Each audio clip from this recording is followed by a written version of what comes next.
Pernah kepikiran nggak suara siapa sih yang paling sering kita dengar soal diri kita sendiri? Nah, hari ini kita akan bahas kenapa jawaban dari pertanyaan itu penting banget. Lewat sebuah kisah yang luar biasa tentang kekuatan kata-kata dan keyakinan diri. Coba deh kita renungkan bareng sebentar. Suara siapa yang paling berpengaruh dalam hidup Anda? Suara orang lain, lingkungan, atau suara dari dalam diri Anda sendiri?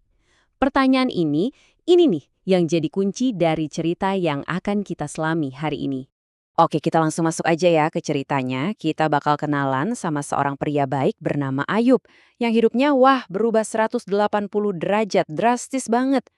Jadi gini, awalnya tuh hidup Ayub itu bisa dibilang sempurna. Dia punya semua yang mungkin diimpikan banyak orang. Keluarga yang utuh, ada istri dan anak-anak, plus kekayaan yang melimpah ruah. Pokoknya semuanya terasa indah dan lengkap banget. Tapi, tiba-tiba, cuma dalam sekejap mata, semuanya itu hancur. Semua yang udah dia bangun dan dia cintai, keluarganya, anak-anaknya, sampai seluruh hartanya, lenyap begitu saja. Nah, lihat deh perbandingannya di sini. Kontrasnya itu gila banget. Dari yang tadinya kaya raya dan sehat, jadi miskin melarat. Dari yang tadinya dikelilingi keluarga, semua anaknya meninggal. Bahkan, badannya sendiri dari ujung kepala sampai kaki penuh sama borok yang busuk. Bayangin, dia sampai harus duduk di tumpukan abu sambil menggaruk tubuhnya pakai pecahan beling. Oke, penderitaan fisiknya itu udah luar biasa, ya kan? Tapi percaya nggak, itu bukan bagian yang terburuk.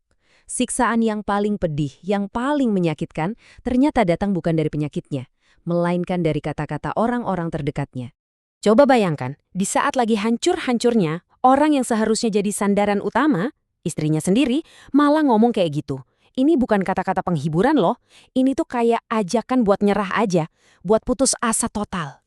Terus datang deh sahabat-sahabat baiknya. Mungkin di hati Ayub ada sedikit harapan, ya kan? Wah, teman-teman datang, pasti mau menguatkan, mau menghibur. Tapi ternyata enggak. Kehadiran mereka justru jadi awal dari babak penderitaan yang baru. Mereka itu duduk diam bareng Ayub selama 7 hari. 7 hari. Tapi pas akhirnya mereka buka mulut, yang keluar itu bukan belas kasihan. Sama sekali bukan. Sebaliknya, mereka malah menghakimi Ayub, menuduh penderitaannya ini pasti gara-gara dosa tersembunyi. Jadi, bukannya bawa penghiburan, mereka malah bawa tuduhan. Bisa kebayang gak gimana perasaan Ayub di titik ini? Udah pasti hancur banget dan tersudut. Dihakimi istrinya, disalahkan teman-temannya, dan dia sendiri bingung sama keadaannya yang begitu tragis.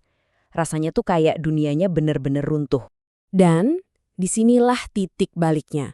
Setelah semua suara manusia selesai bicara, selesai menghakimi, selesai melempar tuduhan, akhirnya ada satu suara baru yang menjawab Ayub. Suara yang beda banget, bukan dari manusia, melainkan datang dari dalam badai. Oke, ini kan cerita zaman dulu banget ya. Tapi coba deh kita pikirin, ini tuh relevan banget sama kita sekarang.